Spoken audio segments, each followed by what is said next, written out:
Shalom Aleichem, on est dans Siman Taf Lamed Aleph. Zman Bdikat Hametz, le temps de Bdikat Hametz. Anizar Mimashu Hametz Bepesar Min Hashamayim Saïmi Beado Shelo Yacheta Kol Hashana. Comme ça, il nous dit le Harizal. Un homme que lui qui fait attention, même d'une petite graine, rien du tout, de Hametz Pesach, alors Min Hashamayim, du ciel, on l'aide de ne pas fauter toute l'année.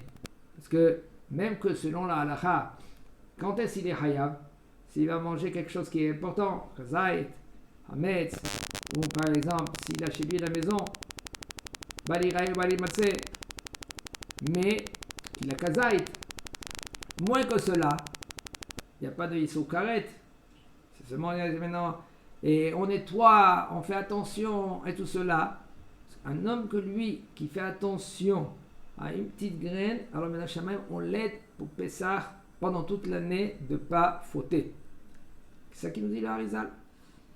Et on raconte, une fois il y a un grand rave, il a nettoyé Pessah, mais il a oublié une chose.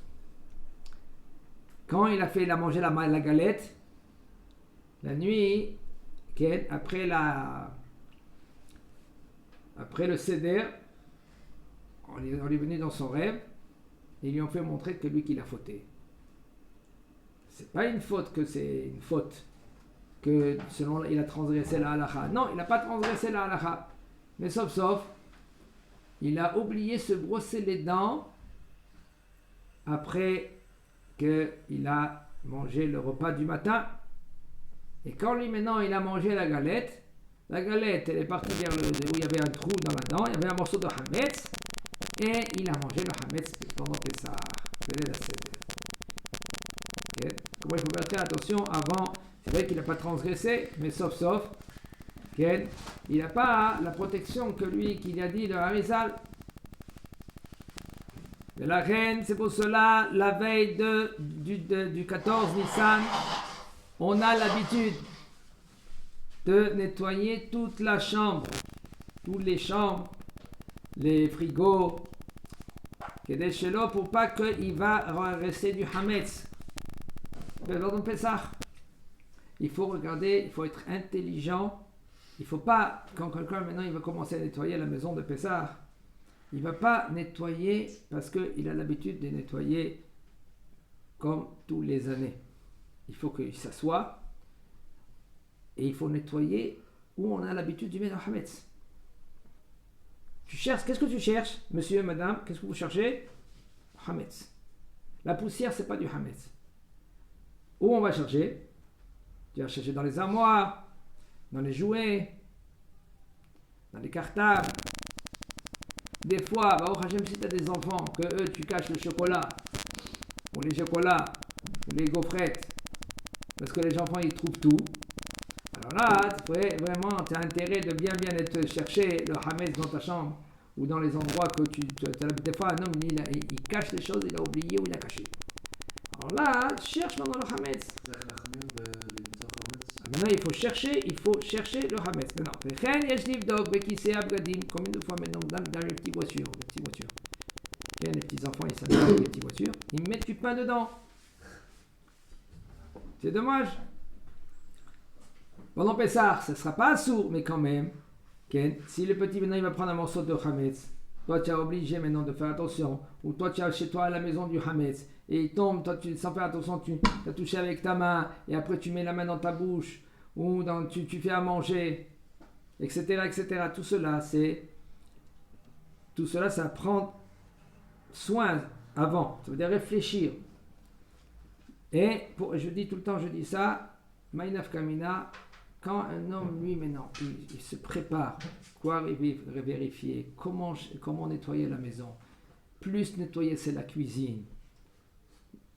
Moins les endroits qu'on n'a pas l'habitude de mettre là-bas du hametz. Pourquoi? Parce que tu vas cuisiner pendant Pessah, etc. ואיכן יש לבדוק בכיסא הבגדים ייחוד בכיסא בגדי הילדים וילקוט בתי הספר שלהם, כמו נדיר. וכן, בין נשאר שם חמץ, אך אין צייר לבודקם שוב לאור הנר. Et si maintenant tu as vérifié, tu as regardé les cartables des enfants, Pas besoin maintenant après, quand tu vas faire Bdikat Hametz, la veille de Pessah, pas besoin de regarder, de chercher avec la bougie. Le 14 Nissan, la nuit, on fait l'abdikat Hametz avec la bougie. Il faut faire attention, pas avec une torche, c'est avec une bougie. Mais l'abdikat Hametz ou l'abdikat Hametz, c'est tout de suite après que la sortie des étoiles. Que ça, c'est 20 minutes après la Shkia. Et par contre, si un homme, lui, maintenant, il n'a pas vérifié 20 minutes après, okay, ou par exemple, il a vérifié après la Shkia, juste avant la sortie des étoiles, là, quand même, il est rendu quitte. Le Ben Hashmashot.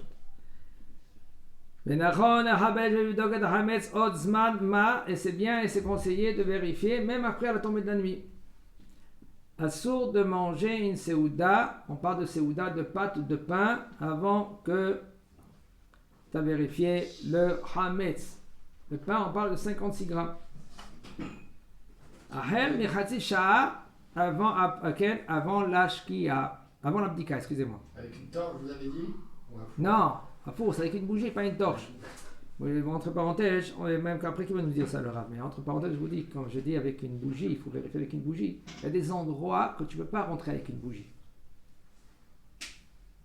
Okay? Par exemple, quand tu vas vérifier ton armoire, ou quand tu rentres dans une voiture pour vérifier la voiture, tu es censé de vérifier une voiture.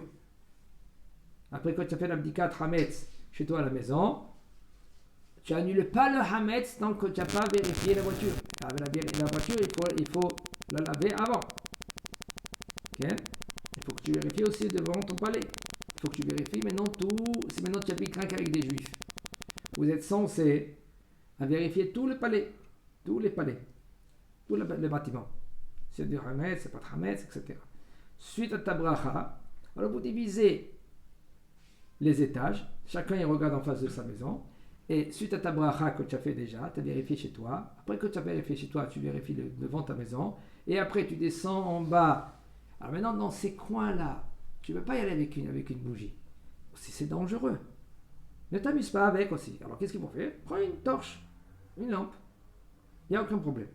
Tu prends la bougie, tu l'éteins. Paf! Tu ne souffles pas. C'est bien de souffler sur une bougie. Qui n'est un nishmat adam. La bougie, c'est considéré comme la neshama de l'homme. Si tu fais c'est comme le chemichement, c'est pas bien. Pas conseillé. Qu'est-ce qu'il faut faire? Prends avec une cuillère, prends avec tes doigts. Ok? Aucun problème. Mais pas, il n'y a pas les bougies de l'anniversaire. On souffle pas les bougies de l'anniversaire. C'est pas bien. Alors, tu viens avec une torche. Et tu vérifies, je m'appelle avant les grands Gdolim, les Gdolim, il restait des heures pour chercher Hametz chez eux à la maison. Et je vous dis franchement, combien de fois il y a des surprises. Il y a des surprises parce que pendant la semaine, les 2 semaines qu'on a vérifié à la maison, on a nettoyé la maison, la femme elle a nettoyé, on a oublié. Dans le placard en haut, pas en haut. Des fois, nous, on a caché quelque chose. Des fois, etc. On peut trouver tout. Une bouteille de whisky. Le bonhomme, il a laissé une bouteille de whisky. Ok? Le dinouga, qui dit pas maintenant, c'est assourd de manger du pain 56 grammes avant l'abdika. Et aussi le gâteau, pas plus que 56 grammes. Tu peux manger moins, mais pas plus que pas 56 grammes et plus. Mais pas quand tu veux manger du pain, kazaït un peu plus, comme moins que 56 grammes, c'est mouta. Et des fruits, tu peux manger même plus que cela, combien de fruits que tu veux. Hein? On parle à la veille de l'abdika, une demi-heure avant l'obligation de l'abdika. Comme ça aussi, c'est Chachaim, ils ont fait une barrière, parce que le bonhomme, lui, il peut commencer à manger. Comme ça aussi, on n'a pas le droit de manger du pain avant qu'on a fait Tfilat Arvit. Une demi-heure avant la sortie des étoiles. Pourquoi? De peur que tu vas manger, tu vas t'oublier, tu vas continuer à manger, tu vas dormir un peu, et hop! Mais on peut manger kazaït. Oui, mais on parle pour l'abdika. Mais pour Arvit, non, tu n'as pas le droit de manger. Une demi-heure. Et dès que tu es rentré dans le Hiyuv de Arvit, une demi-heure avant, tu n'as pas le droit de manger du pain. Mais par contre, dans Arvit, on est plus Mekel. Pourquoi? Parce que dans Arvit, si tu mets par exemple un chômeur, c'est quelqu'un que lui, par exemple, même ta femme, ça peut être un chômeur. Un chômeur, c'est quoi? C'est quelqu'un qui te rappelle que tu dois faire Arvit. Ou même toi, tu mets un réveil. Tu marques Arvit. Et là, pourquoi? Parce que Arvit, c'est moins grave. Mais Mincha, oui, on fait très attention à cela. C'est pour cela qu'ici, à la Yeshiva, qu'est-ce qu'on fait à la Yeshiva? On fait Mincha Gdola. Pourquoi on fait Mincha Gdola? Et Rav Yitzhak Yosef, il dit que ça devient déjà les Khatrila. Même comme Maran Shulchan Aruch, lui, nous dit que les Khatrila, il faut prier Mincha Ktana après 9h30. On parle 9h30 des heures. Pourquoi? Parce que ça, la mincha, la bonne mincha, c'est mincha ktana. Nous, on fait mincha gdola, midi ici, midi un peu plus. Ici, c'est maintenant déjà, c'est chatzot. Une demi-heure après, c'est déjà le zman de mincha. Midi et demi, déjà, on peut faire à mincha. Et pourquoi? Parce que si maintenant tu vas manger du pain, là, tu peux manger du pain. Mais si tu ne fais pas mincha avant, ce sera sourd de manger du pain. Dans mincha. C'est pour cela, c'est bien, c'est conseillé, quand tu sais que tu vas manger du pain, de faire mincha gdola et pas mincha ktana. Oui. מה קורה אם מישהו, הוא יודע שיש לו חמץ בתוך הספרים, אבל יש לו הרבה ספרים, הוא לא יכול לבדוק בכל דף, הוא לא יכול לעשות ככה. Nous, on n'est pas comme le Chazonish. Nous, on pense pas. מה הוא עושה במקומות שיש לו הרבה וייקח לו המון זמן לבדוק? Alors, David, il a posé la question. Quelle est la question qu'il pose? On parle que quelqu'un que lui, qui a l'habitude de manger du pain quand il étudie. Alors lui, il ne fait pas attention. De toute façon, nous, on n'est pas mahmirim comme le Hazon Ish. Le Hazon Ish, lui, il dit il faut vérifier chaque livre, chaque feuille. Nous, on n'est pas mahmirim le Hazon Ish. Nous, c'est bien de prendre les livres que toi tu veux et les utiliser pendant Pessah. Et tu les vérifies, plus ou moins. Mais sinon, okay, tu as annulé déjà le Hametz. On ne craint pas que tu vas prendre les miettes, tu les mettre dans la bouche. On va commencer à manger des miettes. On ne craint pas cela. Alors, il n'y a aucun problème, tu as annulé, tu achètes déjà bitoul. En général, pas besoin de vérifier. Ça suffit que toi tu annules. On parle de la Torah. Ils ont institué que oui, on doit faire la vérification du Hametz. Après la Torah, ça suffit que tu annules le Hametz. Et tu dis Kol Hamira de Ikabir Shuti. De Hazité ou de la Hazité, de Verté ou de la Verté, il y est l'évé que Afra de Ar'a. Ça suffit que tu dis ça. Que tout Hametz ou Seor, qu'il se trouve, le Seor, c'est pas de l'orge. Il faut pas se trouver. Le Seor qu'on parle là-bas, c'est pas de l'orge, c'est de la farine qu'elle a déjà gonflée. Aujourd'hui, ça s'appelle pour faire gonfler le pain, comment on fait ça? Comment ça s'appelle ça? La levure. La levure, comment ils faisaient avant la levure? Comment on faisait la levure avant? Pas comme aujourd'hui, hein. Bon, il y a des levures qui sont chimiques. Bon, la levure, avant, c'était comme ça, ils prenaient de la farine, du pain, excusez-moi, de la farine et de l'eau, ils laissaient gonfler, ça gonflait, ça pourrissait. Ils prenaient un petit morceau et ils mettaient dans la farine et de l'eau, ça fait gonfler maintenant le pain. Ça, c'est du séor. D'accord? Alors, ce séor là maintenant, si tu as maintenant une quantité à la maison que tu vas transgresser, le baliré, c'est une interdiction de la Torah, assour d'avoir à la maison ken hametz ou séor. Ken. Gabay betakneset shebadak bebeto, un gabay, que lui qui est responsable de la betakneset, qu'il est déjà Hashem a vérifié de la maison, il peut manger, parce que lui maintenant qu'est-ce qu'il va faire? Il va y aller maintenant dans la betakneset, il va faire l'abdika. D'accord? Mais lui quand même qu'il n'a pas encore fait l'abdika de la betakneset, il peut manger chez lui à la maison. Après, il va à la betakneset, il fait l'abdika sans bracha. Assour la tril b'shum melacha, c'est assour de faire une melacha. Une demi-heure, faire la malacha, ça veut dire toutes sortes de travail, une demi-heure avant l'abdika. Et si maintenant, tu as commencé avant l'abdika, avant le moment, la demi-heure de l'abdika, ça veut dire que tu as commencé be'eter. commencer à faire l'abdika avec permission. Comme par exemple si quelqu'un lui a mangé avant la demi-heure, l'interdiction de manger du pain avant Arvit. Par exemple, cet accord Arvit c'est 5 heures, sortie des étoiles c'est 5 heures. Lui, 4h20, il commence à manger du pain. C'est moutard de manger du pain à 4h20? Oui, il n'a pas encore la demi-heure avant la sortie des étoiles. Tu peux continuer à manger même après la sortie des étoiles, et là, il n'y a aucun problème. Ainsi aussi dans l'abdika.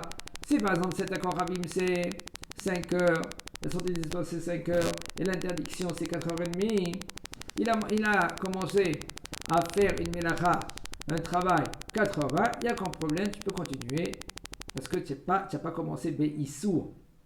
Si un homme il a commencé Be'issou, il a commencé à faire un travail, même d'étudier la Torah, c'est pas le droit.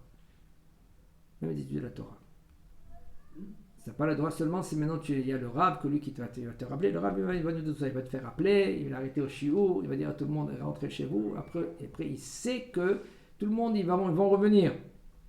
Mais si maintenant le Rav il se dit que si maintenant je vais leur dire rentrez chez vous, faire l'abdika, et ils vont pas revenir, continue ton shiur. Et le Rav, à la fin du shiur, il dit à tout le monde écoute, maintenant je vous fais rappeler de rentrer chez vous et faire l'abdika. Tout ce qu'on a dit, c'est ça qui nous dit le Rav. Tout ce qu'on a dit que c'est assourd de manger, c'est assourd d'étudier, c'est assourd de travailler, on parle de quelqu'un qui est seul. Mais si maintenant vous êtes un groupe, il y a le Rav, alors là, il n'y a aucun problème, comme on a dit. Que le Rav, lui, il continue de son shiur. Il faut qu'il y ait que le Rav si on est un groupe, par exemple, comme entre vous, et on ne peut pas dire à quelqu'un, toi tu nous rappelles de s'arrêter. C'est pas évident. C'est pas pourquoi. Parce que sauf ils sont tous en plein. C'est presque comme un particulier, presque. Mais aval taloui, ça dépend de chacun. Si c'est un groupe que lui, comme la Gemara elle dit, les Kohanim. Kohanim Zrizim même. Eux, ils sont très rapides. Et eux, Ma'achizim et Taour Bamoked. Dans la Beth Amikdash, ils pouvaient allumer la veille de Samouk le Shabbat, et on ne craint pas que eux, les Kohanim, ils vont transgresser Shabbat. Pourquoi? Parce qu'ils sont Zrizim, ils sont rapides. Mais sinon, il faut faire attention. Si maintenant il n'a pas encore fait Arvit, et il n'est pas.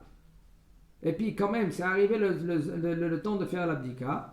Alors, qu'est-ce que tu dois faire? Maintenant, c'est Arvit maintenant. D'accord? Alors maintenant, tu es obligé de faire en premier Arvit, après tu fais l'abdika. Mais ici, il y a quelqu'un que lui qui va le faire appeler. Il va lui dire fais-moi rappeler. Il faut qu'il se rappelle, qu'il le rappelle de faire l'abdika. שהיה בודק לצורך פרנסתו והגיע לביתו בליל י"ד, הוא היה ויגיע וחושב שאם יבדוק החמץ מיד לא יוכל לתת דעתו כראוי, לבדוק היטב עם החמץ לרוב עייפותו, מותר לישון מעט. Non, c'est quelqu'un qui est venu rentrer chez lui à la maison. Et lui maintenant qui rentre à la maison, il dit écoute, moi maintenant de vérifier le hametz, je peux pas. Je suis sûr que je vais faire khafif. Comme on dit chez nous, comme ça, il va vite passer 10 minutes, comme il y en a des. C'est connu. Il y en a qui font les mitzvot, comme allez, c'est bon, chaque chano albi ou chametz, allez, c'est bon, j'ai trouvé, tu as mis les 10 pains, où tu les as mis? Ah là, d'accord, c'est bon, tu vas les trouver. Il a fini 10 minutes, après il a fini le 10 chametz. Ça s'appelle pas 10 chametz. Ça s'appelle je me rends quitte. C'est tout. C'est dommage. C'est une mitzvah. Combien de fois on est épaté de trouver du hametz. L'année dernière, je suis resté au moins 1h30 ou 2 heures parce que j'en ai trouvé que 9, j'ai pas trouvé les 10. C'est pas exprès des fois. Moi aussi j'ai trouvé rien que 9, j'ai pas trouvé le 10e. Mais 1 heure, j'ai pas arrêté. J'étais attendu, on devait manger en famille et tout, j'ai pas arrêté parce que j'ai pas. Très bien. À la fin j'ai dit à on n'a pas trouvé. Tu l'as pas trouvé. S'ils ont mis 9 ou 10, ils savaient plus. Alors maintenant, ça c'est. Toi, qu'est-ce que tu soulèves quelque chose? Tu soulèves quelque chose d'important. Si par exemple c'est la femme ou c'est la fille, qu'elle cache les morceaux, c'est bien, c'est conseillé que, comme il dit le Harizal, comme ça il dit le Rama, de prendre 10 morceaux d'un papier aluminium, 10 morceaux moins que kazait. Et ces petits morceaux-là, maintenant, quand la femme ou la fille, elle cache, qu'elle écrit ou elle cache sur un papier, et même si maintenant tu n'as pas trouvé le dixième, après elle va te le dire. Si elle a fait comme on a dit, c'est bien. Mais si maintenant elle n'a pas fait, et quand même tu n'as pas trouvé, quand même c'est annulé. Ce que tu dis, Kol Hamira Deika Beshodi, tu annules déjà, puisque c'est annulé. Et si maintenant tu as trouvé un Hametz, Pessah, waouh, le morceau il est là. Et qu'est-ce qu'on fait? Pessah, Yom Tov, pendant la Seder. Qu'est-ce qu'on fait? On n'a pas le droit de toucher le morceau de pain. Pourquoi? Parce que c'est. Même si c'est recouvert. Quoi? On fait quoi? Avec le papier aluminium? Ouais. C'est mouxé. Ok. Tu prends un kéli, tu couvres. Et après Yom Tov, tu le prends sans le toucher dans une assiette, sur un sachet par exemple, et tu le brûles à l'extérieur. Tu le brûles Pendant Chol HaMoed. Oui, bien sûr. Parce que c'est considéré comme de la poussière déjà. D'accord? Je peux juste jeter la poêle. Le problème il est qu'il est là. Ton Hametz il est encore là. C'est les toilettes. Même dans les toilettes, ça n'a pas le droit c'est pas bien. Seulement dans une situation, tu peux les jeter ou dans les toilettes ou dans la poubelle. Ça c'est seulement quand c'est Pessah, ça tombe au Saï Shabbat. Arrête, tu fais la Seouda. Comment tu vas faire maintenant le Hametz qui te reste? Tu as mangé la Seouda. Manger le pain. Quand? Seouda Rishona, Seouda Shnia. La Seouda Shnia, il faut la manger avant, le matin. Il faut la manger. Tu auras maintenant Seouda Shnia, tu n'as pas le droit de manger avec du pain. Tu manges avec des fruits. Parce que c'est déjà. Alors maintenant, le Bdikat Hametz, le Bdikat Hametz, tu as déjà fait. Non, le pain qui te reste, tu prends, tu le jettes dans les toilettes. Tu le fais en petits morceaux, tu le mets dans les toilettes. Là, il faut faire très attention à tout cela. Ken, Chazak Baruch.